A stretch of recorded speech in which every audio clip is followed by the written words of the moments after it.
Почитувани гледачи, добро вечер и добре дојдовте во уште едно издание. Јаде Бурек на ТВ Сонце. Гостин вечерва во емисијата е Тони Михајловски. Тони, добро вечер, добре дојде. Прв пат овдека на ТВ Сонце, а не си прв пат во Јади Бурек. Во Јади Бурек не сум. Добро вечер, Јанко, ти благодарам за поканата. Премиерно на ТВ Сонце, јас кај тебе. И се прашувам зашто ти требаше толку време за да се сетиш на мене, просто. Тони, добро. Сега ќе ти кажам зошто ми требаше. Знаем дека ќе ми одговориш, а не мораш, мислам. Не, ама добро е за вовед за муабетов затоа што и требаше да има некоја експликација каде си ти до сега. Ја година дена бев под тешка цензура во претходната телевизија и овде година дена се обидувам да се вратам, нели, кој ќе изгубиш чекор година дена. Во меѓувреме правев една реминисценција за сите твои гостувања кај мене. Секогаш што било забава, актерство, култура и така натаму. Многу ретко со тебе сме рчкале сериозни анализи. И мене долго време ми требаше, бидејќи ти се активира политички во најтешкиот можен момент на твојата партија, на ВМРО-ДПМН. Што ја вечерва, од тој аспект, твој личен, би сакал да видам, да чујам твое мислење, дали тоа било лудост или тоа било храброст. Јас знам, знаејќи те тебе, јас знам што е, но и треба да се раскаже. Во момент кога сите глувци бегаат од бродот, кога се случуваат масовни предавства, секој да се спаси со тоа што ќе го предаде другиот, ти решаваш, секако со with all the respect за твоите сопартици, ама ти решаваш, окей, ја останувам тука, влезе во врвот на партијата. Кажи ми за таа одлука, дали се премислуваше воопшто? Па, за таа одлука, прво тоа беше покана, нормално. Таму не можеш да влезеш ако не те поканат. Или барем јас не го знам начинот како се стигнува таму без да те поканат, нели, да се наметнеш.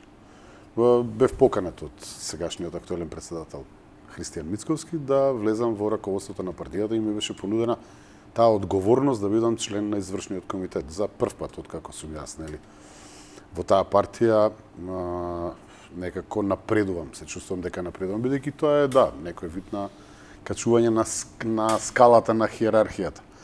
Меѓутоа, тоа не значи ништо како привилегија, повеќе за мене беше одговорност, посебно тоа што го нагласи сега дека Македонија па не се наоѓала пред потешко време. Мислам, се наоѓала во минатото, во историјата, меѓутоа многу оддамна, некаде можеби од 45-та немаме вакви премрежија. Многу генерации се родиле кои читале за тие премрежија, меѓу кои и јас, нели, за тие црни времења на земјата, на народот, на прогонот, на поробувањето, на исчезнувањето, на поништувањето. И мислам дека ако сега не влезев да помогнам, дека секое друго влегување ќе беше само од некои лукративни причини или некој можеби друг интерес, а не оној човечкиот што го носиш во себе кога чувствуваш дека земјата се наоѓа пред раскрсница и дека ти можеш и треба со сите своји сили да се ставиш на располагање да помогнеш. Во политиката, точно заради тоа што изминативе 27 години, стално викавме политиката не е за тебе, седи Јанко, немој ти да се занимаваш со политика, дојдоа многу медиокритети на твое место. Погрешни луѓе на вистински места, неспособни луѓе, глувци кои глумеле лавови. Односно, се додека лавот стоел позади нив, глувците биле силни во шумата. Сега, кога лавот си отишол, глувците го напуштаат бродот. Се пополнило место или се испразнило место за да некој добие шанса во животот. Тоа го гледам како своја политичка определба ВМРО-ДПМН го гледам многу оддамна. Од самиот почеток сум симпатизер на таа партија. Моето зачленување дури беше 2002 година, Јанко, кога ВМРО-ДПМН беше дебела опозиција, се распаѓаше, пукаше по сите шавови. Јас тогаш и отидов се зачлени во ВМРО-ДПМН затоа што секако ги презирав оние кои се зачленуваа за време на власта и добиваа веднаш функции. Баш заради тоа сакав да покажам дека треба да дојдеш и кога не е баш за славје и кога не е само добро, него не само на прасе да те викнам, нели, него да те викнам и да зидаме куќа која треба и да копаме темели, па и да ја браниме таа куќа. И од таа причина, од друга страна, пак ќе ти кажам, ме покани председателот. И јас се ми импонираше тоа апсолутно. Мислам дека можам да дадам некоја додадена вредност во работењето на ВМРО ДПМН, да помогнам на државата сега и да се постават можеби некои нови репери за гледање на политичките ликови на нашата сцена. Ај направим и споредба ситуацијата во ВМРО 2001-2002, кога ги губи изборите и власта, после војната и после оваа шарена војна. Па, тогаш партијата исто беше на колена, распарчена, како што реков, пукаше по шавови. Колку, која би го споредило, знаеме дека и сега распарчена и распукана по шавови поприлично, но Вака, ќе сублимирам со една моја теза, вака, од прилика. ВМРО ДПМН е политички джин на политичката сцена во Република Македонија. Тоа е најголемата политичка сила. Джин, која ќе кажам, мислам метафорично, нели, заради големината. И од тој джин, во изминативе 27 години, па едно 9 големи партии се родија. Тоа е факт. Многу големи војводи, поголеми војводи од овие војводи сега, кои што замина, го напуштаат бродот, замина и пробаат да отргнат парче од тој джин, да му ја ославнат силата, да му го земат ликот. Меѓутоа, тој джин има една интересна одлика, односно чудна моќ, се регенерира. Најверојатно затоа што самиот народ е таков, нели, пирејски. Се регенерира и заздравува и повторно се враќа дури и посилено од што бил порано. Во тоа време ВМРО ДПМН беше распарчено, нокаутирано, паднато на земја, лидерот отиде да направи нова партија, реформаторите беа поинакви, нели, тогаш излегуваа од партија, правеа партија и јасно и гласно кажуваа дека не се согласуваат, нели, со политиките на раководството и на партијата. Сега тие се некако метаморфозирани и поинаку делуваат, затоа и е друг поинаков начинот на она разбивање, условно кажано, на ВМРО ДПМН, односно неговиот проблем сега. Но мислам дека тој проблем е веќе решен. ВМРО ДПМН се консолидира.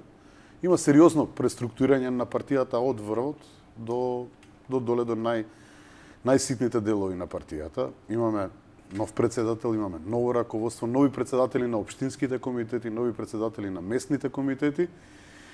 И едноставно, она заминување на луѓе што се направи сега, како да направи некој луфтирање и простор за некои разочарани членови, баш од работењето на овие видни ликови во ВМРО ДПМН, кои што се улебија за овие 11 години власт.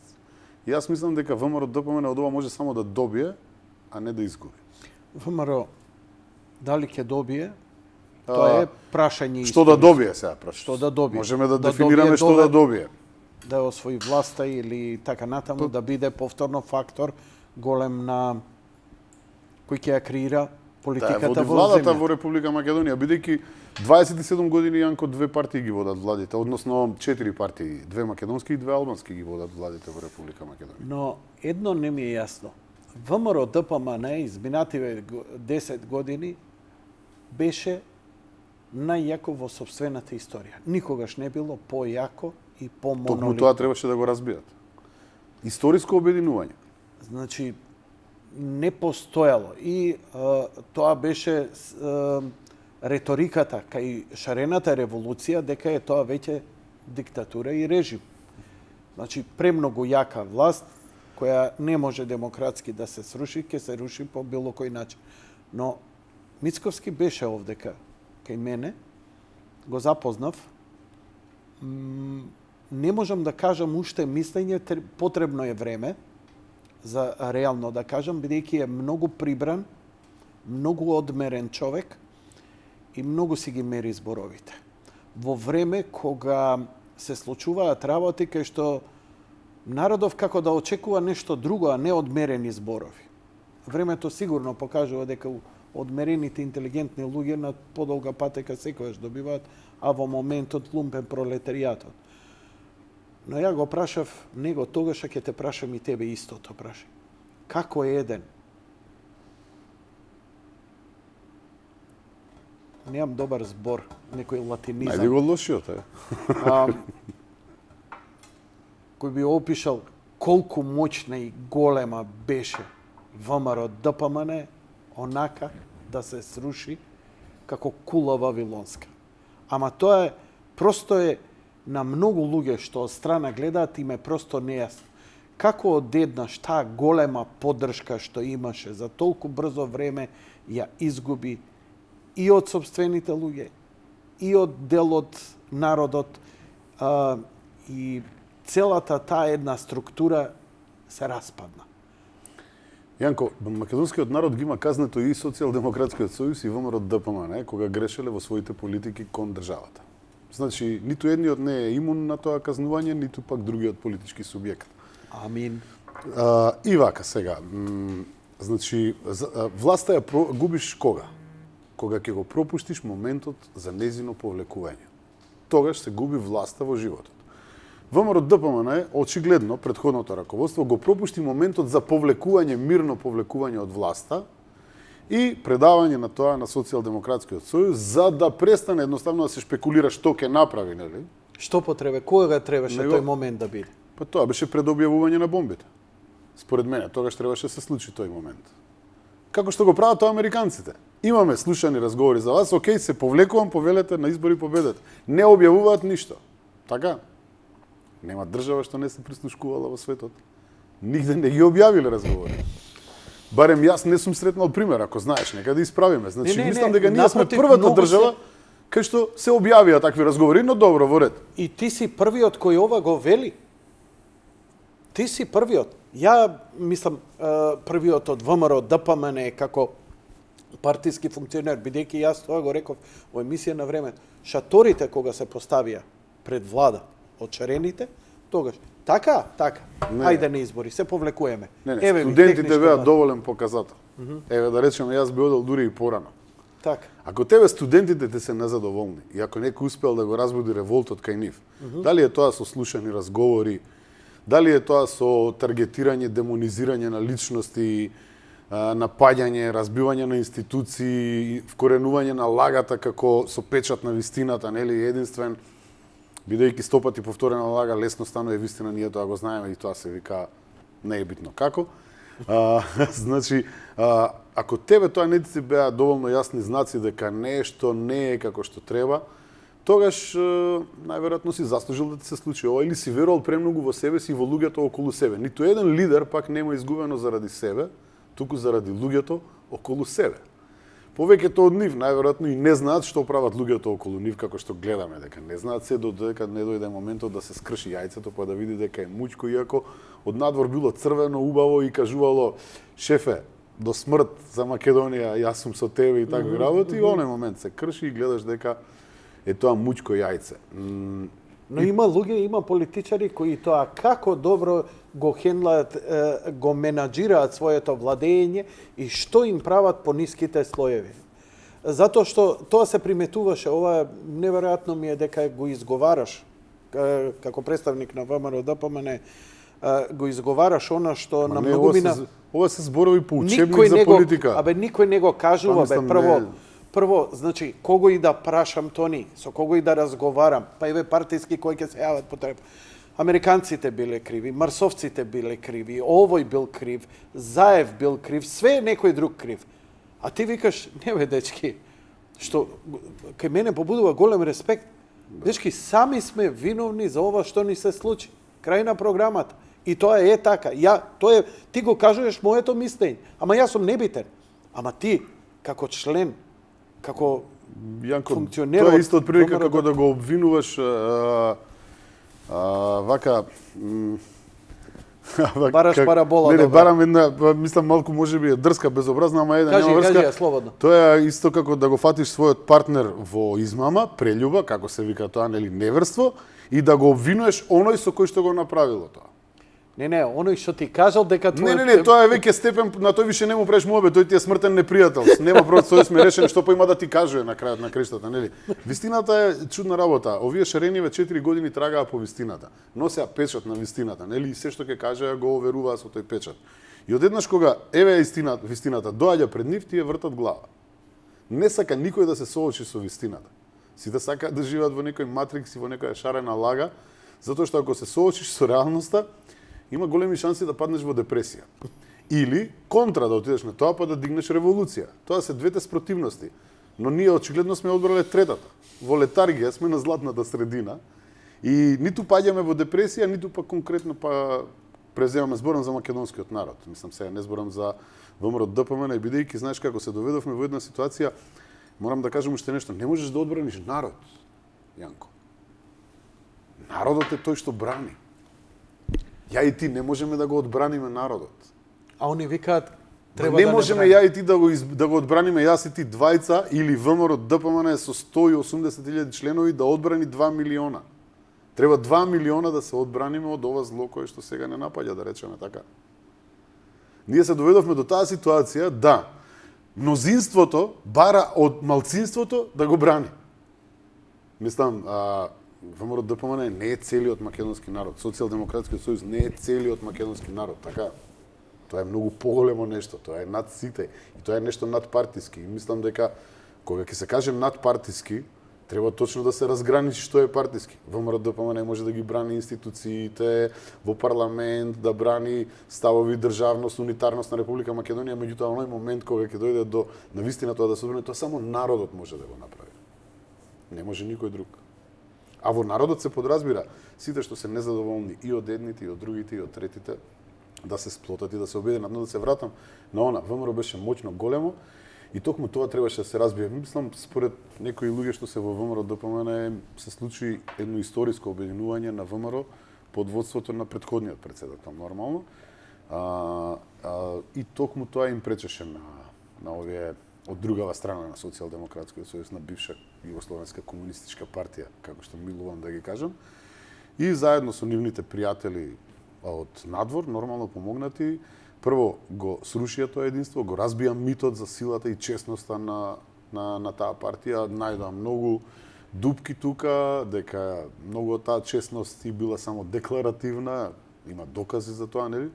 Но она што мене ме чуди е што во бомбите, во процесите овие што ги прави СЈО, за сега не најдовме ниту едно евро криминал.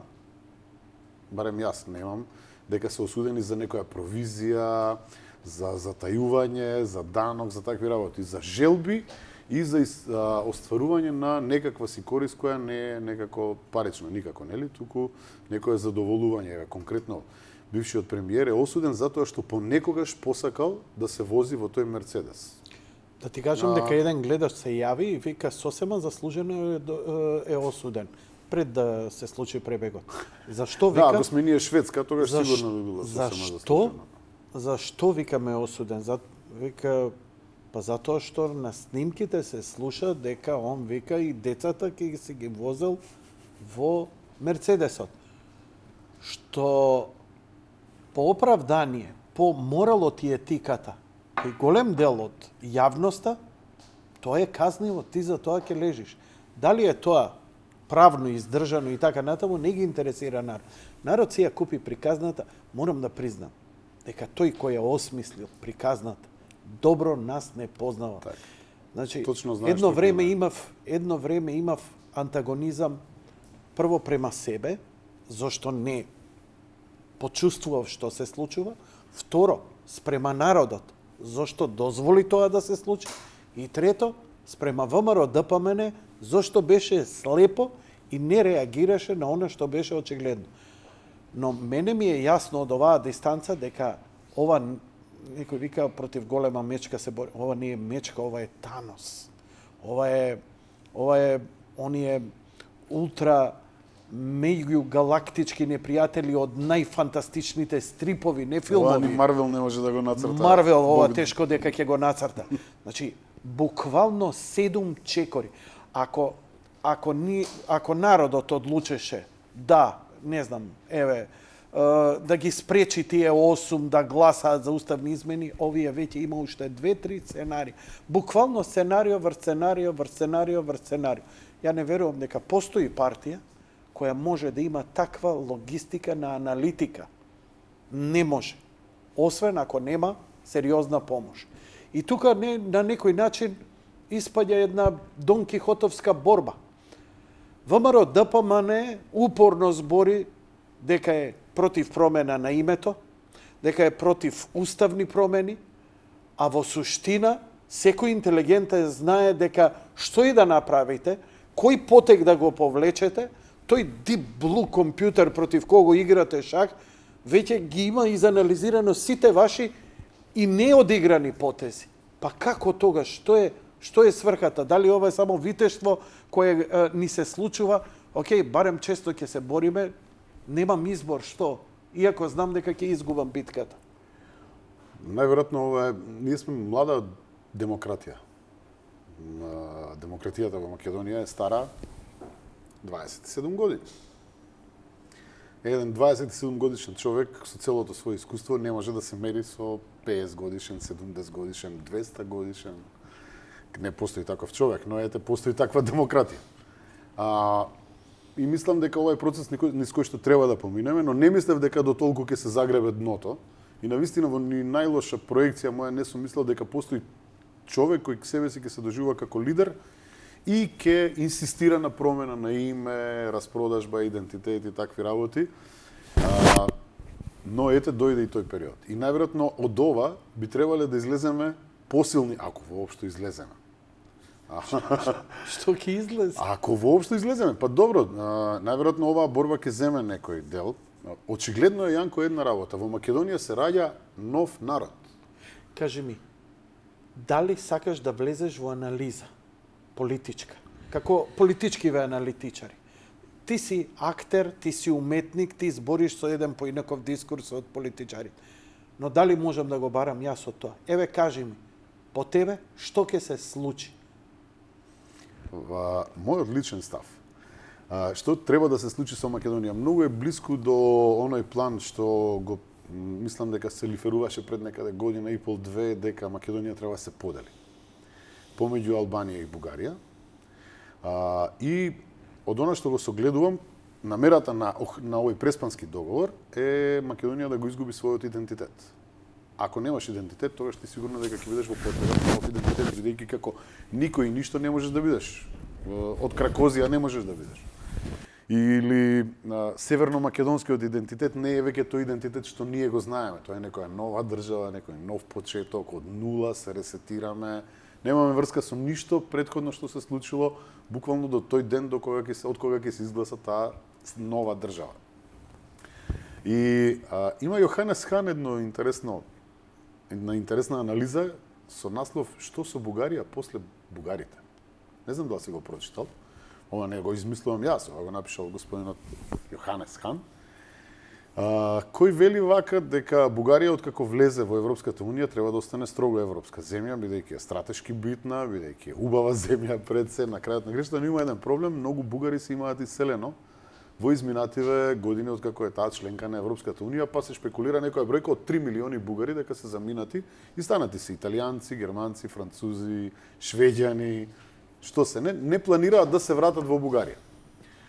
Што ќе рече, они биле од 9 минус 3, сега се некаде околу 6. Сега шпекулираме со бројки да не бидат точни бројките, нели? Но на бугарите се повеќе им недостасуваат бугари кои ќе одлучуваат, нели, бидејќи тие не се далеку од национализмот, на чизмата кај нив се уште гази таа, нели, си го сакаат својот идентитет, па дури и нашиот, не само својот. Ќе останат повеќето роми и турци. И ќе бидат мнозинство во таа држава и ќе одлучуваат кој ќе влезе во парламентот, така да има шанси тоа да биде и првата ромска држава во светот, нели?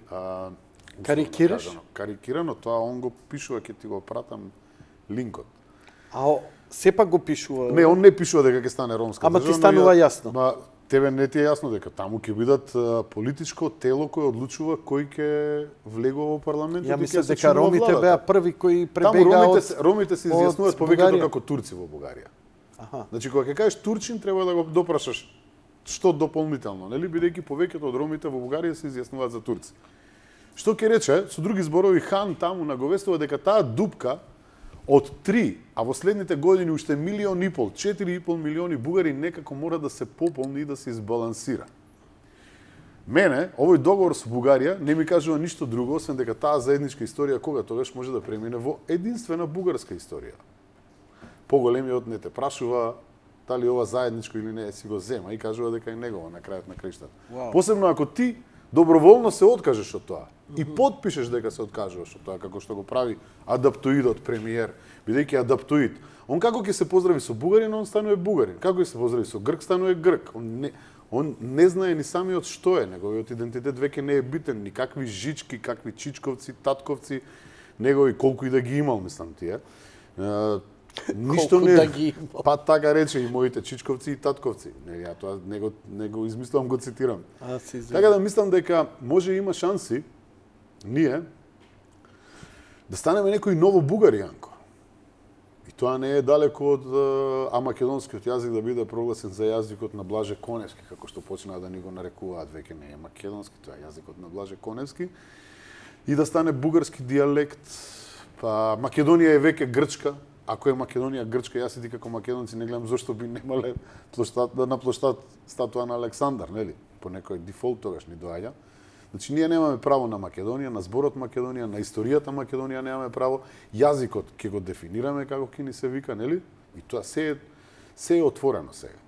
Мислам дека Македонија со уставот е како еден отворен пациент на хируршка маса и у моментот сваќаат што може да му прават. Ако преживее пациентот со сите тие ампутации и импутации во него, преживее. Ако не преживее, мислам како и до сега, Македонија може би била нечи експеримент кој што требаше да не успее, меѓутоа види пиреот се потфати, па ние пркнавме малце, направивме институции, направивме репрезентации, се етаблиравме во светот, на некои високи места отидовме каде што никој не ни помислуваше дека можеме да застанеме рамо до рамо со некои светски сили и мислам дека тоа почна да му пречи на некого, посебно на нашите соседи кои за жал ни продаваат добро соседство, а ништо добро во изминативе години немаме видено од нивна страна. Но беше речено, ако Србите не ни чинат, ако албанците не ни чинат, ако не мислам на грците сите не ни соседи, чинат, да. ако Види, вака се. бугарите не ни чинат, тогаш нешто проблемот е во нас, а не во нив. Мислам, Косово е независна држава колку време? Отприлика? Отприлика. Отприлика. 3 пати не има нападнато до сега. Ај, па и ти се. Мислам, види, ние немаме нападнато ниту еден сосед векови наназад, можеби. И тоа не ни дозволува дури да се поврземе со некои великани кои евентуално напаѓале некои соседи. Македонецот е прогласен за иредента. Тоа е страшно, од страна на Грција. Ние сме иредентистички народ. Ние да ја освоиме Грција. Со што? Со Турција. Како би ја освоиле? Ние само на лето можеме да ги освоиме. Да се граничиме со Ние Турција. ги освајаме на лето плажите грчки толку колку што не има. Дури ни тоа мислиме дека освојуваме две, како се викаат ова, лежалки. Едно мало мазиче и потоа се враќаме дома со налепница. Искршена шофршена. И сега ти тој народ да го наречеш дека има територијални претензии, дека е иредентистички народ, дека со тоа што ќе каже, дури оние што се викаат Александар ќе ги прогласат за иреденти, мислам, до таму ќе отиде работата. Карикирам нормално, меѓутоа мислам дека сите ја разбираат перверзијата околу нас што не се случува, но никој не реагира така како што треба. Дали, ако добро те разбрав, да повторам, сметаш дека ќе дојде до поделба на Македонија во Не, тоа е тенденцијата, меѓутоа ништо од тоа нема да се случи, затоа што Знаеш зошто? Затоа што ја велам и знам дека историјата не се повторува, но фарсата не знам дали уопште се појавува или ќе биде нешто посериозно. Ја имам книгата овдека, секогаш ми стои да ме потсети кога ќе дојдат вакви некои муавети за поделби. Многу лаконски некој тоа може би си го замислува, но имаме Ванче Стојчев ја напише Букурешкиот договор, кој е производ на војните за обиди за поделба на Македонија. Со години и колку значи не знам, Албанија и Бугарија ќе ја поделат Македонија. Србинот и гркот ќе стои по страна. Цела приказна. Ислам Не, види, она е, вака според мене овој Преспански договор е лош анекс договор, но уште по-лошиот Букурешки договор. Значи, ова е само анекс на тоа што не се завршило тогаш и што најверојатно после Втората светска војна некој им ги замрсил конците, па таа територија која што тогаш и припаѓала на Србија, реално, е дадена да се направи, нели, Република Македонија. Така да, ако гледаш од нивна гледна точка, најверојатно србите се оштетени, нели? Мислам, ниту од бугарите е земен дел, така, ниту од грците е земен дел, не е вратен дел, условно кажано, бидејќи е земен претходно со некој договор, си го земале за себе, дискутабилни се тие договори, меѓутоа немам познавање такво нити меѓународно право, нити овакво, за да ги најдам точките кои се лоши. Она што го знаме дека е погубен за Република Македонија и дека таа Македонија територија или што и да било еднаш е веќе поделена. Ако веќе еднаш се поделил, некои силите поделиле, не гледам причина дека некој би ги спречил други големи сили 100 и кусур години подоцна да го направи истото на можеби еден пософистициран и поинаков начин. Сигурно не на таков. Зошто софистикација? Зошто некој би губел Па, време денеска многу работи се... и ресурси? Јанко, денеска војната е софистицирана работа. 3-4 децении да ја дели Македонија. Так и пријатно, заврши Јанко, се чу работа. софистицирано воено оружје. Како може да биде нешто што убива да биде софистицирано? Ете ти, затоа на тој софистициран начин, мислам на крајот на криштата, преку таа обланда, ова е софистицирано воено оружје, кое што кога ќе удри таму, половина град го нема. Толку е софистицирано, дрвјата ги остава, луѓето ги пржи. Добро, знам за тие, така, да. Само уништува жива сила, Ништо, се што од е природата. материјално останува, да. Високо софистициран. Така да, мислам дека сега ова, што ќе се случи реално со Македонија, нема да го решат прашањето, затоа што мислам дека ако грците го решат прашањето на Македонија, што ќе решаваат после? Но ја колку ги разбирам, нив им треба проформа. Не е важно дали тоа реално на терен ќе заигра. Ама, Ти дај при форма, значи целава игранка што ја игра е по било која цена да не добиеме вето и да не пикнат у НАТО. Ништо друго. Ја не гледам никаква друга цел освен Македонија да влезе во НАТО. Зошто ако веќе ја пикаме Македонија во НАТО, па да делиме територии кои после повторно ќе треба да влегуваат во НАТО? Тоа за самиот стратешки кој му треба Македонија во НАТО, на оние што им треба, тоа им ја закомплицирува до бесконечно ситуацијата. Ја мислам дека е endgame влегувањето во НАТО. А тоа, каква ќе ви биде економија? Дали ти ќе бидеш премиер? Дали ја мање битна работа? Тој што ќе ја заврши работата, ќе си ги има повластиците и раат ќе си биде. Важно тоа да се заврши. Идентитет, име не ги интересира, ама апсолутно не ги интересира. Мене ми мириса на Панама. Што не знам дали е добра или лоша варијанта, и ја тоа негде го мршам од 2008 година, затоа што дојдоа едни дечки со едни чудни значки у наша ТВ, ова е жива вистина. Значката беше со шестар. Да. И многу фини, со книгички. Вика, ти си, вика, доста влијателен до народ, вика, чисто да си знаеш, вика, што ќе се случи. Не знам, ни до ден денес не знам зошто ми го кажа, тоа иако знаја дека ќе го пренесам. Може би и тоа им беше целта, сеедно. Важно ми рекој. У Европска заедница никош нема да влеземе, у НАТО влегуваме по било која цена и ќе имаме статус како Панама. Добро, ние мислам дека и во Обединети нации сме влезени со резолуција, а не под име, односно на некој така чудно начинче. Македонија е веќе во НАТО, ако гледаш тоа, учествуваме во сите емисии на НАТО. Години назад. Добиваме пофалници за тоа, нашите војници високо рангираат, пофалени се во многу мисии. Се тепаат да идат таму, да не се лажеме. Така идат луѓе и тоа од една Куманово страна. град лепоте го Од една викаат. страна, не, они се друго, тоа е друго, Куманистан. Но тоа е веќе печалба. Не Но знам. ова за професионални војници, Да. збориме, нели армијата учествува таму. Така е. Ние сме се докажале како заслужено. Она што е најголем проблем според мене, членувањето во НАТО е како ние ќе го платиме тоа членување во НАТО, бидејќи таа безбедност чини, тоа не е на убави очи. Еј, супер сте вие министерке, најубава министерка до сега што сме имале, ти си најдобриот премиер, на вас гратис ќе ви го дадеме членството во НАТО. Тоа чини некои 400 милиони отприлика годишно и тоа. Мислам, кај ќе ги најдеме тие пари Македонија, како ќе ги обезбедува тие 400 милиони да си го плати, да си ga плати безбедноста што НАТО ја гарантира на крајот на криштата. Па претпоставувам дека ќе тезгариме со тоа што Па не, ќе утеруваме слобода у неслободни територии. Да не се правиме територии. ја и ти нели. Одговорот е добра економија може да ти го покрие тоа членување во НАТО, така? Да.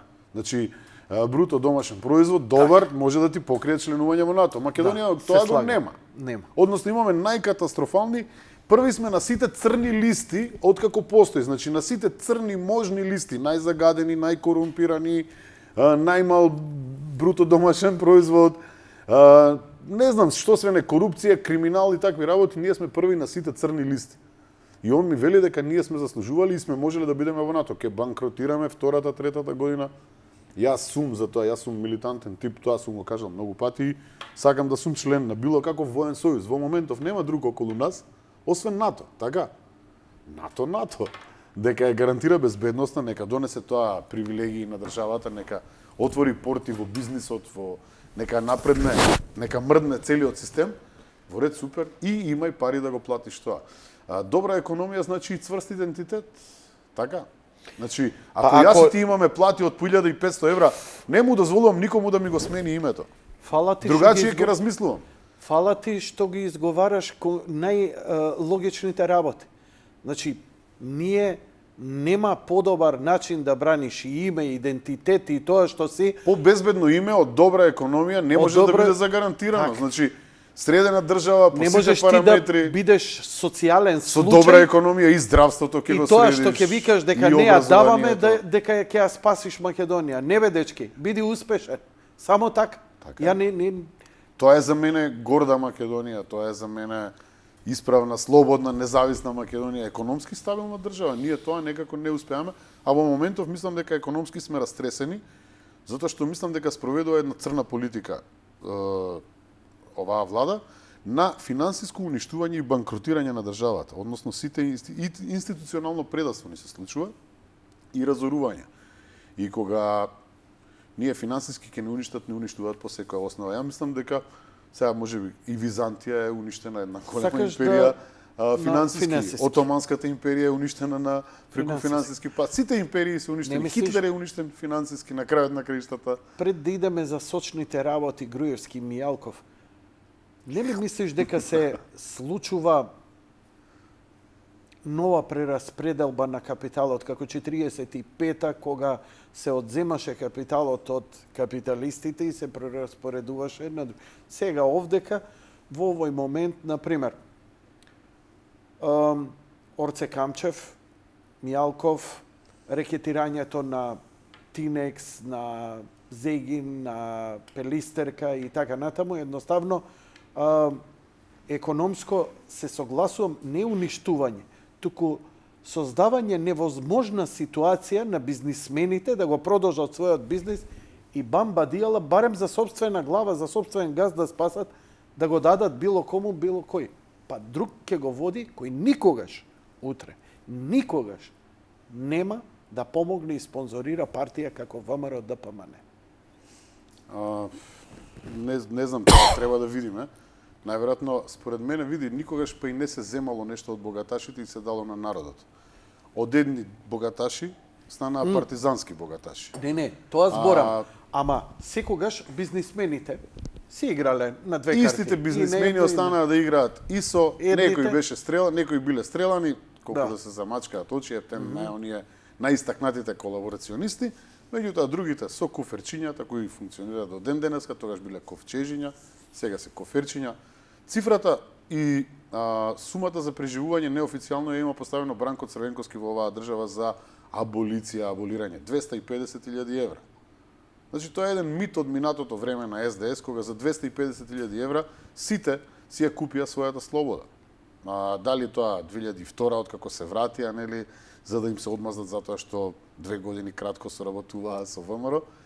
Дали тоа Љупчо го правел, си шпекулациите велат дека продолжиле тие под, како се вика, обезбедување на сопствениот мир и иднина и понатаму.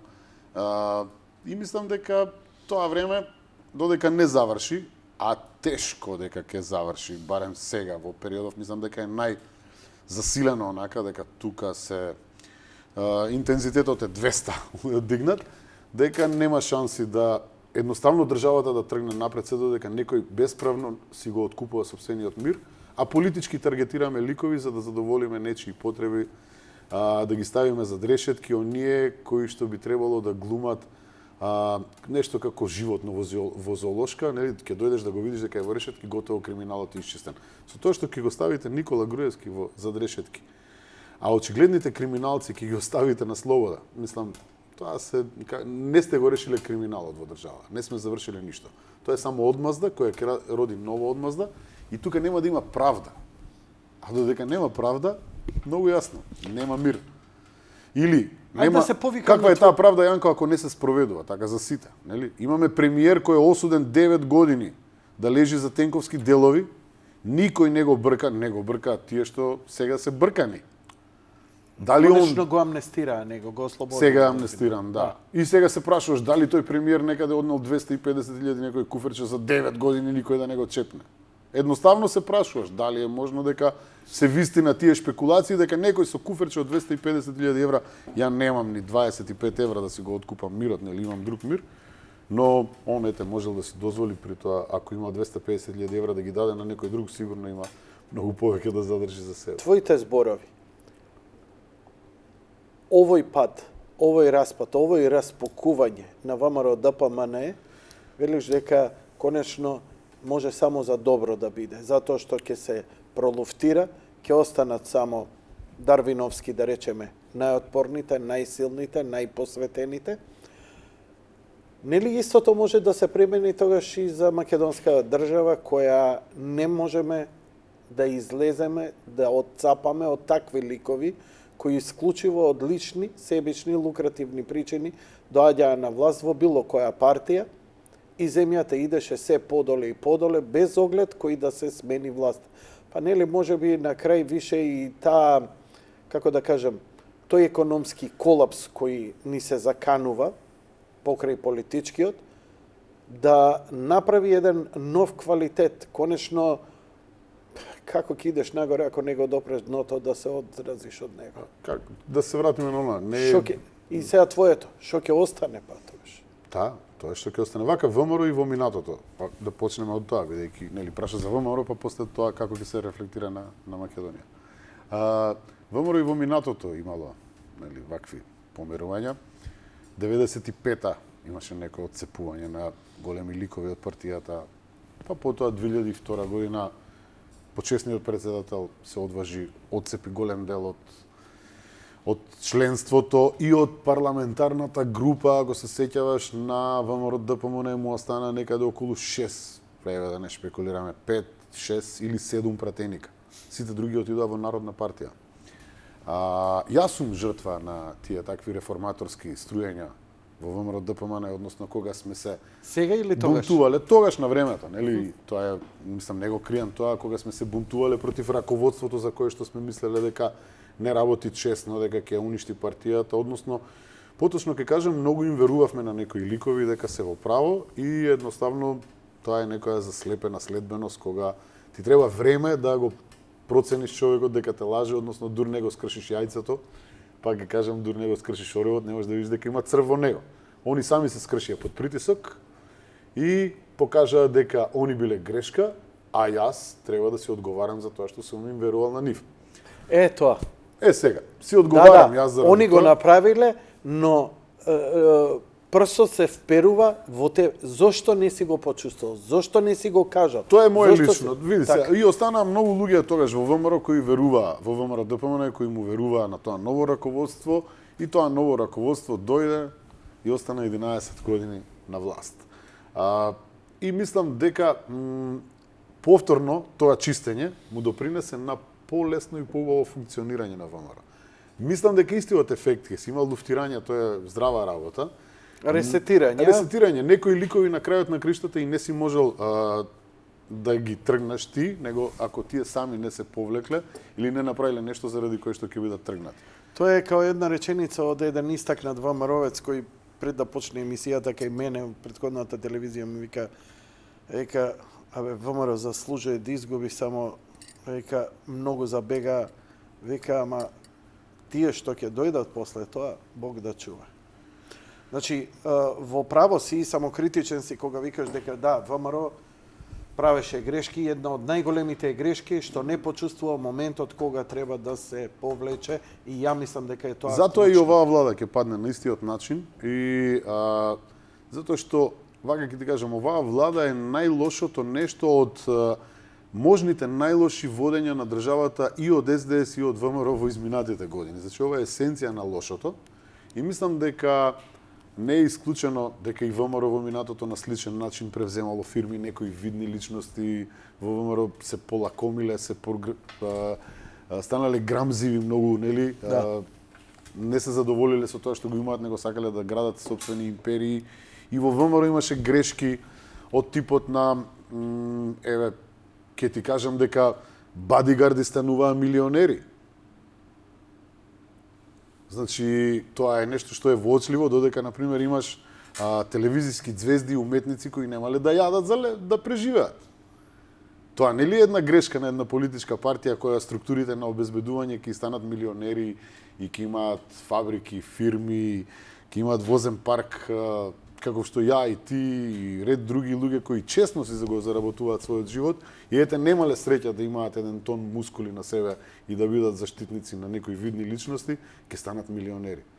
Тоа не е во ред. Сигурен сум дека некој голем челник на ВМРО превземал некоја фирма, компанија, имал 7-8, не се заситил со тоа и од него плачал некој и од таму тие бомби можеби и нашле на плодна почва. А и сигурен сум дека сите тие луѓе пред големиот шеф глумеле дека се честни, искрени, дека не крадат и дека за многу работи од тоа човекот не ни знае. Едноставно. Го оправдуваш?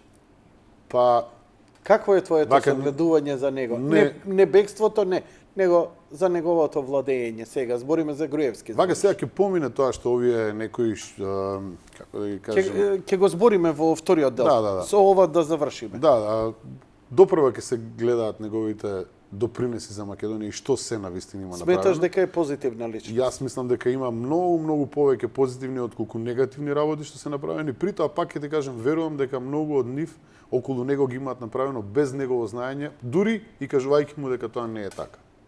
Замачкувајќи ја работата. Време е да ти направам уште едно кафе, Да. и јас сум за чај, искрено да ти кажам.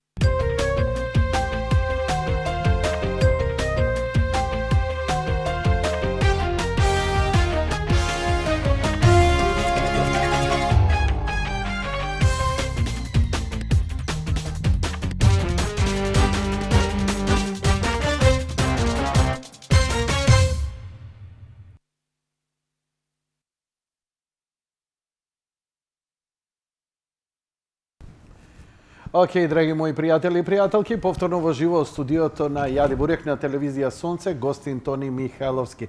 Тони, во изминативе 60 минути на твој карактеристичен начин поразговаравме за актуелната ситуација, за ВМРО ДПМН, делумно и за она твое согледување како го согледуваш. Не си ти од оние аналитичари кои идат во детали, овој на тој му рекол со ова со она. Искрено да ти кажам, некои наши заеднички пријатели и познаници кои ги имаме, кои изминативе години како аналитичари доаѓаа кај мене, искрено ме разочара. Не како луѓе, туку нивните анализи. За цело време кога се збореше ова што ќе се случи и како ќе се случи, буквално потполни промашувања во предвидувањата, бидејќи една аналитика треба да има реалност. Сите мислевме дека тоа што го говорат е реалност. Зборам, се сеќам, најеклатантен пример беше пред изборите 2016, Латас на оваа маса ја изгреба, мислам, тука е негде гребането, го викаш, нема албанец што ќе ти гласа за СДСМ. Викам, Латас, не, стои емисијата, ќе ја видиш. Запишам. Значи, запишана е, да, на мојот. Аналитичарите потполно потврлија. И мене, можеби, повеќе вистина ќе почувствувам од еден уметник, емотивец, кој не секогаш математички, туку и со малце и со некое предчувство ќе ги предвиди работите, бидејќи очигледно само и така може. Оние што треба да ни кажат што ќе се случува за да се подготви, тоа што го збориш ти за лидерот го лажеле, па тоа се тие аналитичари кои нема везе, ова ќе биде ово, она нека викаат, нема везе, па ние со американците добро стоиме, ќе не поддржи. И очигледно тотално, да не речам онтолошки, промашено. Па, види, мислам дека ги скршија сите логики овдека во Македонија.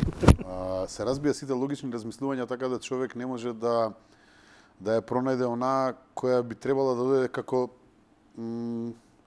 редослед, рацио, да, на она што се случува и што го гледаш.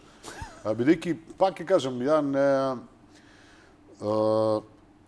премиерот, првиот човек на Република Македонија, официјалниот лидер на македонскиот народ, на крајот на краиштата, тоа е неговата работа, така, он е водач на цела една нација. Водач на политиките на нацијата, каде ќе се движи државата и сето тоа, ги менува своите изјави во текот на денот 3 пати. Да не зборуваме за оние негови изјави, додека го дишам јас овој македонски воздух, нема никој да го смени името на Република Македонија. Да немојте да ми ја чепкате жицата, нема никогаш да го отвориме уставот за да се смени името на Република Македонија. Сето тоа падна во вода и гледаме дека човекот е лага и паралага.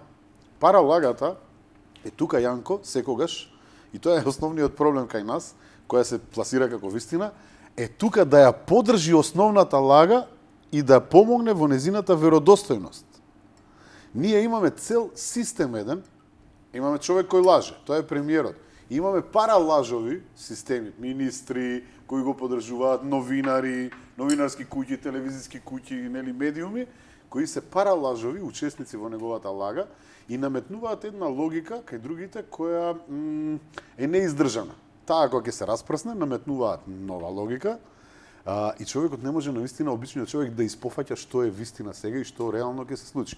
Нормално во тоа време кога ја распирија онаа омраза кон ВМРО ДПМН дека сите ние сме платени мегафони, па ние пред 4 години, јас, Александар Пандов, професорката Виолета Ачковска и ред други луѓе кои беа тогаш во тоа граѓанско движење за одбрана на Македонија, скратено ГДОМ, ги кажувавме овие работи.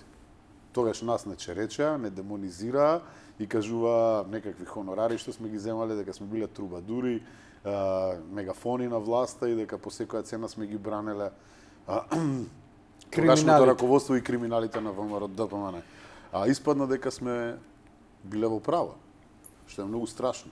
Што е најстрашно, некои видни личности и професори денеска, 4 години откако тоа им го зборувавме, се сложуваат со тие наши размислувања. Нашите размислувања се отидени веќе на буништето, бидејќи во Македонија ништо не држи повеќе од 3 дена. 3 дена. Четвртиот ден веќе почнуваме од нова. Тоа е некоја продолжено на оние 3 секунди на златната рибка, кај нас е тоа некако прилика 3 дена. Сегде е така заради медиумите, Твитерот и Фејсбукот го прават. И ова што го гледам сега што ми се случува со Социјалдемократскиот сојуз и нивниот начин на владење, па тоа за тебе и за мене не е ништо ново. Не е ништо ново. Друго сакав да кажам, да, 3 дена секако откако ќе заврши, 3 дена. 3 дена. Меѓутоа јас и ти сме го доживеале ова. Сме го виделе нивното владење, нивното черечење на државата, на материјалните добра, на фабриките, буквално оплячкосувањето на таа транзитна Македонија, нели, во транзиција кога бевме. Меѓутоа младиве генерации тоа не го знаат. И они, повеќето од нив, од младиве, ВМРО кога дошло на власт, имале 11 години, сега имаат 24 години. Они не знаат ништо за црното владење на Социјалдемократскиот сојуз. За нив најцрно владење тоа е владењето на ВМРО ДПМН, нели? Како такво име наметнато во подоснежните години, нели, од владењето. Но требаше да се случи ова за да има една показна вежба и јас сум уверен дека после ова владење, не 10 години, мислам дека 20 години нема да можат да се вратат на некоја позиција да бидат дел од власта во Република Македонија. Да идеме за Груевски. Дали знаевте... Да идеме за Будимпешта. Да идеме за Будимпешта. За Будим или за Пешта? Па не сум бил ни во едниот, ни во другиот. Ни јас. Добра причина да отидеме. Не гледам, сега имам и пријател таму. Имаш пријател? Па еве, имам еден. Имам и ја еден, само не знам, може си замени. Да. Чак Норис. Не, ја конкретно мислам на Беше Никола Чак Груевски. Норис сега. Ја конкретно Ја мислам. конкретно на Чак Можем Норис. имам кај да спијаме. А знаеш каде? Немам појма. Дали знаеше дека ќе пребега или дали вие како партија знаевте дека ќе го направи ова? Не. Дали знаевте како Мислам, го глупо ќе направи беше да ова? знаевме, во тој случај немаше да се случи бидејќи не постои доволно безбедна информација во Република Македонија. Верувај ми, убеден сум дека како што се најдоа кртови да преминат на страната на Зоран Заев и да го поддржат. што е за мене, морам да извини, уште Сакаш за нив да збориме? Океј. Не. Па добро, еве ги спомнуваме, нели? Добро. Сигурно дека ќе се најдеше некој кој што ќе ја продадеше таа информација доколку, нели, го знаел планот на Никола Груевски, сигурно тоа е план. Мислам, да се родел и 4 сата пред да се случи тоа е план, така. Без план не можеш да избегаш. Или да отидеш некаде. Сигурно дека некој ќе ја пуштал таа информација и дека... Ама се работи овде за сериозна логистика. Никој да не знае или напротив, секој да Сите што знае... знаеле, денеска си ги перат рацете најверојатно. Вака сега, не е страшно ако ВМРО ДПМН или некој било кој од раководството на ВМРО ДПМН го знаел тоа, па него сокрил, па го сокрил, него кажал. Страшно е ако некој од структурите на власта, кои толку безочно со волчи заби го черечат името на Никола Груевски, знаеле за ова, го оставиле да се случи, а сега повторно вината ја префрлаат на ВМРО ДПМН. Ако знаеле и оставиле ова да се случи, тоа е затоа што негде стигнала наредба тоа да се случи. Ако стигнала наредба, тоа асоцира дека Груевски направил некаков дил со некого. Тоа времето, за жал, ќе го покаже. И тие клопчиња ќе се одмотуваат полека. Но она што го направи Никола Груевски е ова клопко да се одмотува пред очите на европската јавност, што за мене е добар момент. Мојот личен став е дека ова е избор во нужда и дека е оправдан. Но неговиот избор во нужда, негови двајца блиски соработници, поради тоа сега се во затвор. Тие соработници секако ќе отидат во затвор. Во тоа сум убеден и допрва ќе одат соработниците на Груевски во затвор, бидејќи очигледно имаме политички програм кој што нема да заврши. Списокот е долг, па дури и оние кои не се соработници на Груевски, како јас, бидејќи јас не сум бил во партијата ништо додека Груевски беше претседател, освен член на Комисија за култура во еден општински комитет. Мислам дека дури еве и мене ми се спрема затвор од 5 години за еден Facebook статус, што значи дека никој не е безбеден, односно тенденцијата е ВМРО да се забрани како политичка структура, а што е можно повеќе ВМРО-вци и функционери да се прогласат за терористи, опасни по државата и да се затворат или прогонат од земјава. Бидејќи го спомна ова за твоево, ќе одиме твојот проблем со Тричковски, ќе се навратиме и на Мијалков, те молам, важи? Нема проблем. Докаде е ситуацијава за твојот статус дека ти, Боже ме прости, како беше? Јас Бранко би можел да го убијам, прости ми Боже. Да. Да. И за тој стат. Што се случува сега во меѓувреме? Сега јавно обвинителство покрена постапка. По мене така? подолго испрашување, нели? Те викнаа таму, те испрашува? испрашува? Да, бев неколку пати на распит и дадов изјава. Нема случај тука, очигледно е дека е све инсценирано, дека се претерува, дека од болва се прави слон. Арно, ама до таму отиде работата што мене ми го сменија ставот. Значи, по член 1, став тој и тој, ми беше пуштено тужбата, па потоа го сменија ставот затоа што видеа дека со тој став ќе го изгубат случајот. Ми го сменија ставот откако ја дадов изјавата во јавно обвинителство. Значи, ја дадов изјава по еден став, отпосле го сменија ставот и ми го активираа случајот. Што само покажува дека по секоја цена, значи по секоја цена треба да бидам ставен на суд, треба да бидам малтретиран, треба да бидам демонизиран, да, таргетиран сум и ако е можно да ме оштетат со минималната казна ми е 5 години затвор. Веруваш дека ќе идеш?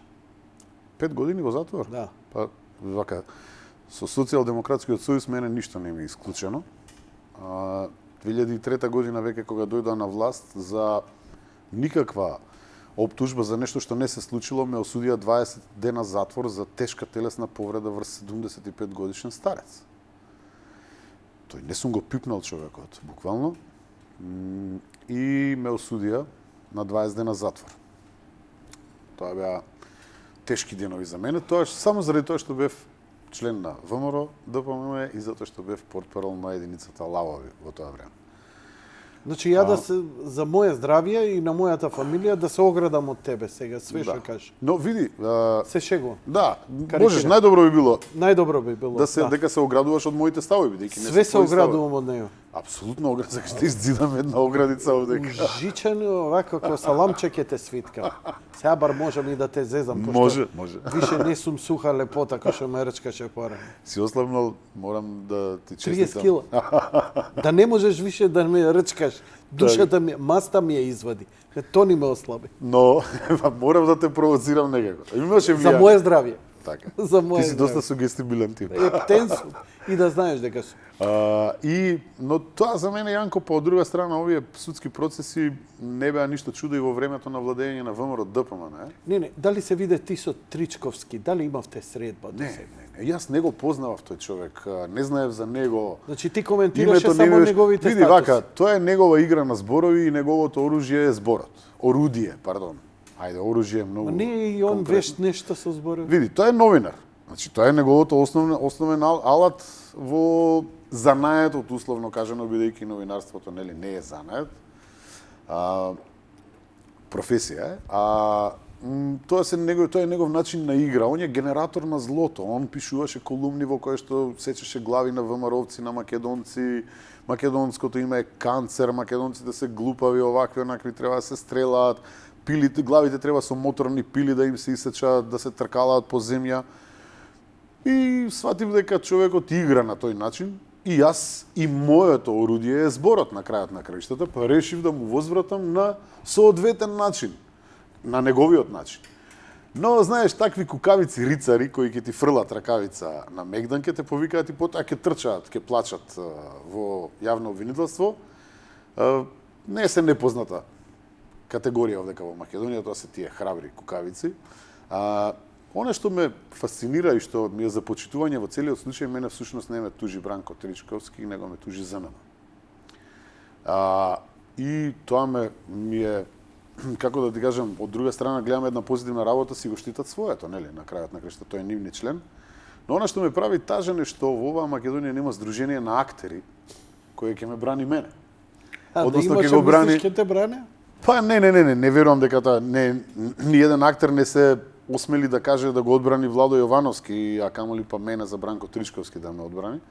Но ете да речеме, тоа малце ме, како да ти кажам, демотивира во мојата професија, односно ми прави така, навистина една тажна состојба во мене да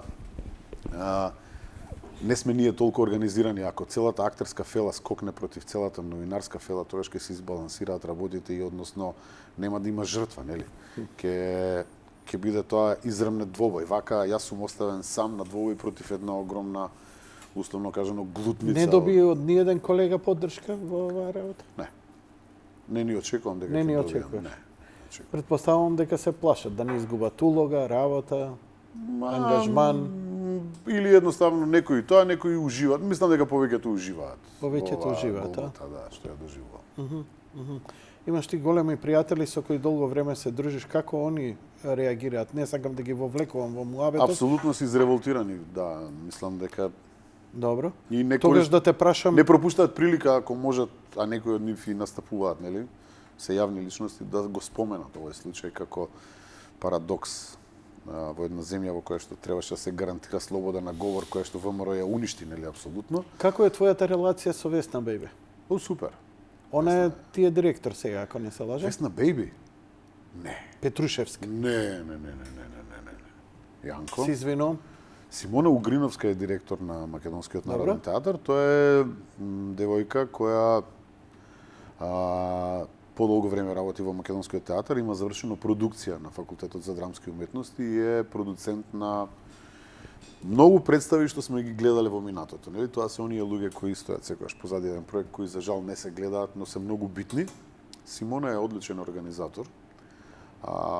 Симона го разбира и го сака Македонскиот народен театар и тоа е после подолго време Македонскиот народен театар да има директор од редовите на сопствениот ансамбл. Па ете, добра работа направиле СДСМ по тебе. Па тоа е, ќе ти кажам повторно, после подолго време Македонскиот народен театар да има директор од редовите на сопствениот ансамбл. Претходно беа, нека не ми се налутат, све битолчани и од драмски. Доаѓа и ги оставаа да бидат директори тука. И верувам дека Симона го познава секој еден член на театарот. Со нив има блиски лични односи, има секакви искуства и точно знае кога ти е славата, кога имаш добиено, да ми извиниш, циклус и такви работи, и точно знае да се постави спрема човекот за да го добие најдоброто од него. И мислам дека тоа е еден приоритет. Но не верувам дека Министерството за култура, кое што сега не знам ни како се вика министерот, нека не ми се налути, не верувам дека ќе го истретира Македонскиот народен театар на ниво на кое што заслужува, односно веќе се гледа дека не може да се одржат некои представи и високи репери кои претходно се поставија со правење на одлични представи, кои навистина чинат и нивното одржување чини. И веќе се гледаат првите слабости, тие представи се тргаат, не се играат. Како на пример мюзиклот за Тоша? Па не, тоа е во МОП. Тоа е во МОП и е тргнат заради мојот другар Илија Рајковски, со кого што заедно студиравме, најверојатно не знам, или од лични причини кон Игор Дурловски, или од лични причини кон мене. Инаку не гледам причина да тргнеш нешто што можеше да ги заработи парите кои се вложени во него и е прв пат нешто направено во чест на Тош. Така да, ваму во МНТ, значи да се вратам на ситуацијата, не може да се одржат квалитетот на репертоарот кој што е наметнат од претходно. Не верувам дека ќе се спремаат некои представи. Што е куриозитет, го договоривме и Боб Вилсон, познатиот Роберт Вилсон да режира, меѓутоа веднаш по доаѓањето на Драган Спасов, оној краткотрајниот директор на Македонскиот народен театар, кој исто така дојде од драмски, гледаш, чудно, кажи го откажал проектот. Нормално, најверојатно му е кажано дека нема толку пари, бидејќи Боб Вилсон не можеш да го донесеш за малку пари. Игор Џамбазов? Добар е, те поздрави. Да, да, со пиже го видов пред некој ден, бев кај него. Отиде, мислам, за Дојран, заедно се на душевна бања со Саше. Супер е, имаме една идеја што сакаме, можеби да ја изреализираме со Игор. Нешто што би не вклучило мене и него, не е театарски, туку би требало да биде, до тука ќе откријам телевизиски проект. Вау. Да, многу партизански, бидејќи не верувам дека некој ќе ни даде пари на мене посебно затоа што сум член на ВМРО-ДПМН, а на Игор многу патриотски песни има во последно време постира на Facebook, а патриотизмот не е на цена во Македонија. Малце ми е турбо мозокот и сега ти кој рече ќе биде малце партизански и ја одма замислувам во партизански униформи ти и он Мирко и Славко сте. Не, герила ќе биде повеќе. Не, те сватиш што сакаш да ми кажеш. На кој што ќе се снима и прави се тоа. Значи ти, Игор, Весна, Сашко, тие сме. сте можеби најомилените ликови кај македонската публика и генерално кој да од вас дојде, ја ќе прашам за секогаш за другиот што и како е и тоа не интересира. Супер сум со двајцата, правевме една представа која што се вика Хаос зад кулиси. Тоа е проект кој што Министерството за култура му наседна онака под водството на Растафаријанот Ала Џозовски да го затвори проектот по секој приватен проект. Владо Лазовски, мојот драг колега од Театарот за деца и младинци, бидејќи стана таму заменик министер, се насочи директно против тој проект и против мене. Дури и ни дадоа за прв пат во историјата на Македонскиот театар рок, датум до кога треба да излезе представата и дека ако не излезе на 31 март, ќе се укине проектот. Тоа прв пат, не се случило никогаш, тоа да знаеш. Дојдоа и некои мои пријатели кои се сега во Министерството за култура после пиење кафе со министерот, нели? Кои нормално ми глумеа дека ми се уште пријатели. Се е тоа една иста банда која денеска овие денови во културата се реваншира. Ама сето тоа го трпиш само затоа што си отворено член на ВМРО-ДПМН, ништо друго. Да. И преку тебе и затоа што се боревме против нив во изминатите 4 години. Да. И затоа што ја браневме партијата, а меѓу нив го браневме и Сашо Мијалков, Никола Тодоров, Елизабета Канчевска, Милеска, сите нив ги браневме во изминатите 4 години. Се каете ли што ги браневме? Не. Сметаш ли дека... Не ги браневме нив, пак ќе кажем, ја браневме повисоката цел, тоа е партијата. Мицковски направи, можеби, Мицковски е многу умерен политичар, дури и во најжестоките говори, иако народов бара нешто урлање малце онака по... Ама тоа очигледно не помага. И Мицковски си иде на она што најдобро го знае со својата умереност и одмерени зборови.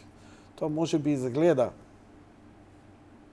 импотентно во овој момент, ама сериозен политичар внимава што ќе каже, затоа што утре носките их тријат со зборовите. И тоа го знам. Затоа на подолг рок велам, прибран политичар у моментот можеби нема да освои 200 лајка, ама на подолг рок ќе собере 2 милиони лајка. Што сот ми е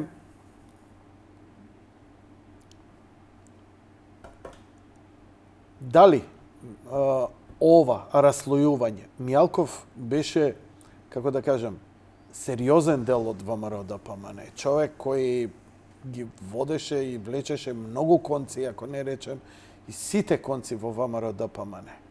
Па направи што направи, мислевме дека прави дил, па еве го сега е во притвор, па сега се прашуваш дали навистина било дил. Во меѓувреме и делува прилично конфузно ако си, например, не си аналитичар и ја гледаш ситуација во страна. Чекај сега, па нели ова било театар за имево за добро, па Мијалков ја средил работата за 8-те да гласаат за добро, па зошто е тогаш во затвор? И па не е во затвор, само се фолира дека е во затвор и дека и ова фарса и така натаму и така натаму. Од друга страна велат дека неговото влијание и натаму е големо и огромно и дека ако тргне во некој осветољубив похотон, кога тогаш може голема штета да нанесе на ВМРО-ДПМН. Мислиш ли имали она што викаат американците leverage against ВМРО-ДПМН? Да го преведеме за гледачите. Што мислиш дали има против ВМРО-ДПМН? Значи тоа се вика она полуга, така, да од иде кој што за ќе се контра. отклучи и ќе пропадне дното, така е. Те разбирам. Вака сега, за влијанието на Сашо Мијалков во ВМРО-ДПМН не можам да потврдам, тоа само сум го слушал. Бидејќи, навистина, не сум ја уживал ни неговата доверба, нити сум соработувал со човекот, нити па сум бил на некоја функција која би ме донела до него, до контакт со него. Имам нешто небитно, но тоа не е ни за спомнување. И не знам колка би биле, но верувам дека биле големи неговите влијанија. Но знам ликови кои имали и поголеми ингеренции во ВМРО-ДПМН од Сашо Мијалков и провали си отишле. А тоа е Љупчо Георгиевски на крајот на краиштата, која е сигурно поголема фигура од Сашо Мијалков. Па не направил толкава штета колку што планирал дека ќе направи штета на ВМРО-ДПМН. Не верувам дека Сашо Мијалков е поголем од ВМРО-ДПМН. Мислиш дека е поголем од доста? Ни она не успеала. Не успеа.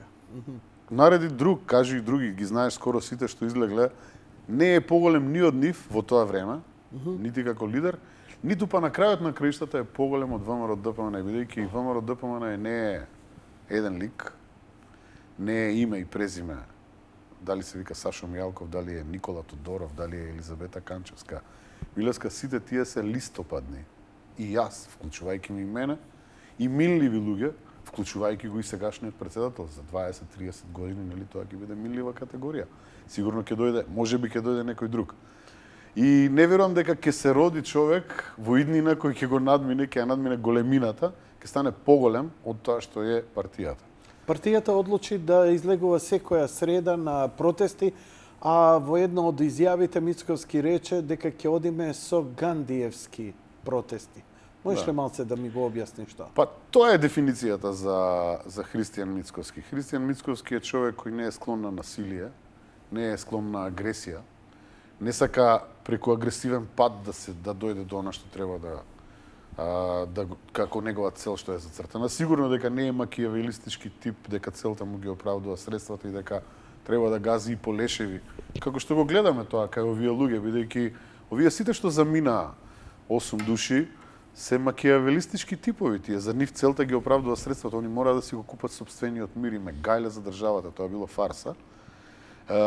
Христијан нема никаков интерес да го прави сега тоа, нели? Бидејќи е во опозиција, нема материјална корист од тоа. Напротив, мислам дека инвестира свое време, своји пари во сето тоа, нели, апсолутно, како и секој од нас, бидејќи сите го правиме про боно на крајот на краиштата. Токму тоа е она што ги плаши кај Христијан, дека нема концесија, дека е искрен, пресметан човек, кој точно, кој никогаш не навредил никого до сега, иако жестоки се навредите од другата страна. црнилата кои се испорачуваат, само ја потенцираат неговата белина во целиот случај. И мислам дека тоа ги плаши, а тоа е она карактеристика што допрва ќе ја видат луѓето кај Христијан Мицковски, дека е чесен и искрен во своите намери. Колку и да пробаат некои со писма, со ова да кажуваат, Убеден да си вадат дека некои... еден ден нема да се каеш за овие зборови, пошто ова ќе остане на YouTube. Значи, вака, ако он ме поништи со ова, има дел од одговорноста во промената на моето мислење подоцна, така? Да. Значи, не е греда ако јас го сменам мислењето, греда е ако човекот за кого што зборуваш уствари не излегол таков, бидејќи и од тука ќе видиме, тоа времето ќе го покаже. ВМРО ДПМН го избира тој Гандиевски, Мартин Лутер, пристап на ненасилни протести кои што нема да донесат нови жртви во Македонија, туку ќе покажат дека некои работи и со љубов, дека силата на љубовта можеби е поголема. Секако, доколку не се свести политичкиот противник, се повеќе народ треба да излегува на улица, а тогаш не ја контролираш масата. Многу ми навела дека шансата е пропуштена, дека требало да се направи државен удар на 27 април, дека Гандиевските протести ништо нема да донесат, апсолутно никому ништо, нити ќе наштетат на власта, нити корист на ВМРО ДПМН, дека оваа ситуација може само со радикални моменти, само со радикални методи, ова зборам статуси на Фейсбук, на сериозни наши влијателни бивши или се уште пријатели како и да или од фелата, кои велат дека само радикализација може да ја спаси Македонија. А кој му брани на него да се радикализира целата ситуација? Не. Да земе пушка, да облече униформа и да отиде во планина така и да каже да никој ама никому му нема забрането. Он те прозива тебе или мене, зошто не земеме пушка да идеме во планина? Ја можам да му кажам една реченица, стани да те ослободам. Дури ти седиш, јас не можам да те ослободам. Да, ти рече, не може Тони и ВМРО да го ослободат народот, народот може да ја ослободи ВМРО само. Па народот е поголемо нешто и од политичка партија, од било која политичка партија. Народот ги сочинува партиите со самото тоа е поголем. Значи, чудно е да браниш народ, не може единка или 100 души да бранат цел народ, така? Обратно би било, народ се брани народ. Народот сам се брани, тоа е. Ке имам ли што да браниме? Пошто не зборевме за некој сценарij, што ќе остане да браниме? Па тоа сакав преска почнем да ти кажам, очигледно е, нема враќање назад. Пак те во Македонија. Не, сеќам као гледачи. Не си до толку. Со мене си поблаг. Очигледно е, Јанко, дека во Македонија се раѓа некој нов народ, северни машоидае, какви и да се, така.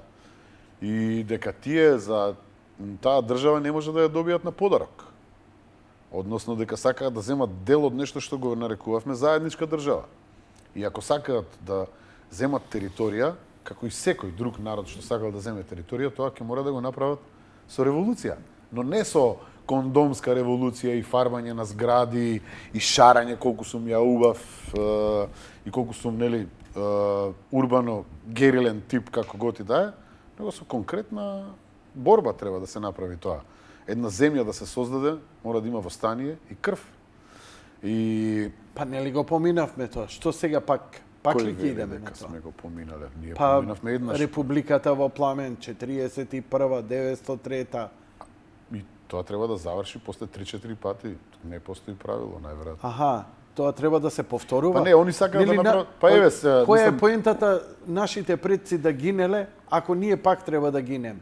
Гинеш еднаш, за своите деца, за да никогаш не им се случи. Не ме разбираш. Значи, тие што сега сакаат да направат Северна Македонија, добро, тие треба да се занимаваат со ова прашање, како ќе ја направат таа земја. Дали ќе треба да дигнат револуција, восстание за да ја заслужат таа земја, бидејќи ние за оваа што ја имаме сега, имаме завршено револуција, така? Добро, веројатно. И тоа е така создадено преку револуција, после војна, преку многу крв и многу жртви. Очигледно не знам дали се свесни дека и нивната. Мислам дека дури се свесни за тоа, од тука имаш создавање на параполиција, нели, сега, како што се шпекулира, создавање на парасудство, нели, паралелно судство, односно судство под контрола. Имаш употреба на сила, што мислам дека веќе е очигледно, нели, колку ќе и допрва ќе се употребува таа. Најверојатно планираат да направат сопствена држава по сите параметри, нова некоја, но тоа останатиот дел од македонскиот народ, кој што сака се уште да се вика Република Македонија и да се повикува на античката историја, на Кирил, на Гоце, на Јане, на Христијан Тодоровски Карпош, на сите тие ликови кои во изминатово дале и животи и се што имале за таа Република Македонија, мислам дека тие ќе им одговорат соодветно, односно ние ќе треба да им одговориме соодветно, односно да не им дозволиме да ја земат целата територија на Република Македонија, најверојатно. Сега, што би требало тоа да значи, ја навистина не сум паметен да ти кажам во моментов, дали тоа ќе значи револуција, дали тоа ќе значи востание, дали тоа ќе значи дефинитивна поделеност помеѓу заостанатите, isfrusтрирани, искомплексирани, што би кажал овој патличен дипломатот Димитров, македонци како нација, и конфликт со овие нови северџаните. Димитров беше министер и на ВМРО. Беше, само на, мислам, па од ВМРО тргна, така. Да. Но види стручњаците. Ќе си имате и одговорности за него, на крајот на краиштата. Во политика исто како во мафија, нели? Имаш до крај одговорност. Не живееме у демократија. Тони, уште ова сакам да ти кажам, прво да ти подарам една книга, ова од газдата на собственикот на телевизијата, ова е негова книга, ја спомна античката историја, има ја, чува ја. Супер, ти благодарам. Оти може и да биде овие забрането. ќе ги палат наскоро, да, очигледно Александар III крал на македонците, Филип II крал на македонците. Тоа може да остане, ама ќе треба на грчки да се преведе. Да, најверојатно наскоро овие книги ќе ги криеме, ќе ги палат на плоштади. Историјата се повторува. Да, нема да биде до така, ама ние на институција не ќе смее да ги има во каталогизација. Јас мислам, Јанко, дека ќе биде полошо од шпанската инквизиција, а ти како сакаш? Да. Да. Толку црни денови. Па веќе имаме толкави цензури, јас пак ќе ти повторам. Се е околу нас, само што ние не ги приметуваме работите. Значи, градот се гуши, Јанко, во отрови. Ние живееме, јас и ти, во запален контейнер. Во крематориум да живеевме, ќе имавме почист воздух и ние молчиме. Јас сум во кола со ова. Да, ние молчиме, ние на дома кога ќе се разбудиш, ние мислиме дека загадувањето се решава со затворање на прозорецот. И не луфтирање и не влага тоа кај тебе и ти си безбеден, дури и здрав си. Ние не знам што очекуваме, кој да ни го реши. Членовите на ВМРО да излезат да се бунат само против воздухот, само членовите на СДС, нели тоа ги засега сите, така? Сметаш ли дека уопште излегувањето на улица може да реши нешто? А па гледај во Франција како не решава. Се лизга Макрон како по детска лизгалница во воден парк. Така е тргнат по удолница. Очигледно му се гледа падот или ќе му дојде за некое време, но е неминовен. Или ќе се пролонгира малце. Или ќе направи компромис. Она што се бара. Да, најверојатно така прават големите лидери. На крајот на краиштата. Што значи, ќе идете ли на предвремени или на редовни избори? Мене, ако ме прашуваш, јас би одел на предвремени избори, бидејќи... Какво е расположението во партија за предвремени? Вака, ние сме секогаш расположени за предвремени избори како опозиција, бидејќи навистина би било чудно ако ние не би инсистирале на избори. Од тука гледано и затоа адаптоидниот премиер се претрча самиот, па он не повика на избори, за да ни ја земе поентата и топката, нели, да ја пребаци на своја страна, па се повлече од тие избори и сега советува дека е подобро да не одиме на избори. Моje мислење е дека, не знам кој е тој, но некој не дозволува да има избори во Република Македонија. Некој. Значи... Се додека не влеземе во НАТО, оваа власт ќе остане. Тоа е впечатокот. Очигледно, да. Јас би рекол вака, се додека не се смени официјално името на Република Македонија со устав, оваа власт ќе остане, а дали ќе влеземе во НАТО, мене тоа се уште не ми е јасно. Дали полека се спремаме за комуникација со идниот председател на албански? очигледно дека они навалуваат сега, гледаш дека сакаат да го заобиколат. Искрено, лично, мислам, ова не е партиски став. Јас ги почитувам партиските ставови колку и да се разликуваат со мојот став, бидејќи ќе кажам, заедничкиот став е составен од индивидуални ставови на крајот на краиштата. И не се сите исти, нели? Добро. Почитувањето е нешто што е Добро. само одлучуваш дали ќе го почитуваш тоа или не. Па од тука ќе ти кажам еден куриозитет подоцна, кој што никаде не беше спомнат, но мислам дека албанците, кога веќе отворен пациентот, нели, уставот е отворен и седи на операциона маса и тука има прима крв, се одржува, нели, тоа овој Франкенштајн договор кај нас кој што умре на референдум, па сега го анимираат, нели? И со онака електрични шокови го дигаат. Мислам дека албанците ќе инсистираат да има консензуален претседател и дека многу одамна напишав дека ова се последните избори на изборите. Ова се последните избори во Република Македонија, локални и парламентарни, што ги знаеме како избори низ праксата 27 години. Се друго понатаму нема да личи ни приближно на тоа. И мислам дека Некој напиша и дека Ѓорѓе Иванов е последниот македонски председател. Тоа ете, видиш, се поклопуваме со човекот. Кој да го напишал тоа? За мене, да е по македончиме Македонија, не значи сите да ги направиме македонци, Јанко. Не, сите да ја сакаме подеднакво.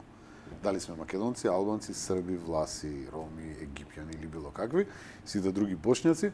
Значи, тоа значи за мене по македончување. Не да го направиме сите, да ги направиме сите на ски, така? Него сите подеднакво да ја сакаат Македонија. Тоа кај нас се уште не се случува, секој ги ја тегне водата на своја воденица. Мислам дека албанците неправедно се чувствуваат исфрустрирани, бидејќи во овие 27 години ги има добиено сите привилегии на рамноправен народ. Сакам да го завршам овде муабетот, ама имам една реминисценција. Го спомна Љупчо, спомна подолба на Македонија. Љупчо Ѓорѓевски беше силно осудуван на времето, негде дека 2000-та година, кога го спомна тој ѕид.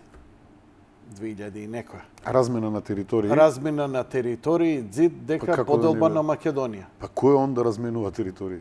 Да, ама еве ти најавуваш реално дека ќе ни се случи Љупчо сега подолба може на да иде Македонија. у Бугарија да си прави размена на територијот и мислам си има лична карта. Да, ама подолба што е уствари во суштина? Што ќе биде? Ја не ја разбирам таа подолба и од таму тргнуваат многу работи. Мислам, кај нас никогаш не е поставена точката на топење. Ние немаме малтене точка на топење. Кај нас се е во игра и можеме да издржиме многу работи. Толерантни сме на секакви идиотштини. На крајот на грижтата од таму ќе доживееш да еден премиер каже размена на територија да се направи, што е, мислам, какви се тие размени, кај се случиле последен пат. Нели е тоа враќање во некои векови многу наназад за да можеш да кажеш дека си, нели, живееш во 21 век. Добро, како вие како партија би сакаш да се доискажеш? Не, повеќе. Како вие како партија би реагирале сега на конкретна работа? Кога шарените ја бојосува портата Македонија со кондоми, нашата триумфална капија, и шара, тоа беше демократија, која не беше осудена од меѓународната, напротив, беше пофалено дека сепак тоа демократски чин на граѓаните кои се бунтуваат. Памтиш, така? Да, апсолутно. Денеска овие 2 дена гледам како полицијата во Париз ги грбави како сакати кучиња по улици. Затоа што пишуваа графити на оригиналната триумфална порта. И Европската унија тоа го квалификува како вандализам. Тоа што пишуваат, нели да. Да. А види таа истата Тоа што пишуваат, не тоа што тепаат, тоа што тепаат полицајци. е... Тоа си е нормално, тоа е демократски. Така, ќе те има од рајот, излезено, а Франција е рајот на земјата на крајот на краиштата. Еден од тие, нели, парадајзи. Биздата таа Европска унија молчеше кога цело историско наследство во Сирија го уништија ИСИС и очигледно дека има двојни аршини за се, но двојниот аршин тргнува кај нас. Социјалдемократскиот сојуз има двојни аршини сами по себе. Подпредседателката, министерката уствари за одбрана на една емисија рече, па каква е таа опозиција, вие што сега ќе изволевате, желботека ли е Македонија да ви даваме кога сакате и вие предвремени избори. Прито они за 11 години 10 пати бараат предвремени избори. Па волда име. Секоја чест, меѓутоа перверзна е од нејзина страна. Ми се допаѓа можеби таа перверзија, но во некои други гранки од животот, не во политиката. Ама и се може. Па и се може, очигледно дека и се може и дека е тоа, нели, таа баханалија што ја носи она во себе. И на крајот на криштата, да, владата е желботека на народот. Сите мои желби и твои она треба да ни ги исполни, нели? Оние кои се граничат со здрав разум. Сега мислам оние што се граничат со здрав разум треба да се тргнат. Не мора да ставаш огради, знаеме што сакаш да така, кажеш. значи јас имам желба да имам добра плата, она треба да ми обезбеди, да имам мирен живот, она треба да ми обезбеди таа, да ми ја исполни таа желба. Да бидам светски човек, да патувам секаде, она треба да ми ја исполни таа желба, да ми биде безбедна државата, исто таа желба треба да ми ја исполни она. Они мислат дека се види Јанко, 3 показатели дека имаме автократска диктатура, режим, автократија, диктатура, режим. Значи, покажување на сила, демонизирање и таргетирање на противниците и уништување на институциите. Сите 3 показатели ги. Како уништување на институциите? На институциите, институционално предавство, нема македонска опера, осиромашување, банкротирање на истите институции, покажување дека не работат, доведување до колапс на тие институции и така.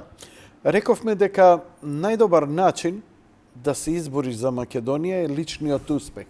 Поточно, колку ти успееш нешто да направиш на таков начин, ќе ја задржиш. Тука е Гандиевскиот отпор.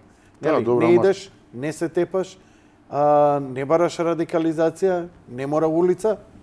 Со твојата успешност ти ќе зачуваш Ама како сега Кире Лазарев или било кој друг, еве, од неговиот ранг на крајот на криштата, ќе му објасни на некого таму кај што е во таа земја и покрај неговиот огромен личен успех, дека некој адаптоид премиер решил да го смени името и да покаже дека во Македонија ништо не функционира, дека е се црно од црно по црно, дека сме црна дупка на Балканот. Бадијала е личниот успех. Тогаш ќе каже, ти си инцидент, Кире, немате систем, вие таму на успешни луѓе. Кој успеал да избега од тука, малку пркнал, се спасил. Некои ете успеале и тука, но... Шо пришти со кариера? Океј, малце сум ставен на маргините. Нормално, види многу реваншизам, Јанко. Могу ти кажа, во театарот, значи многу реваншизам.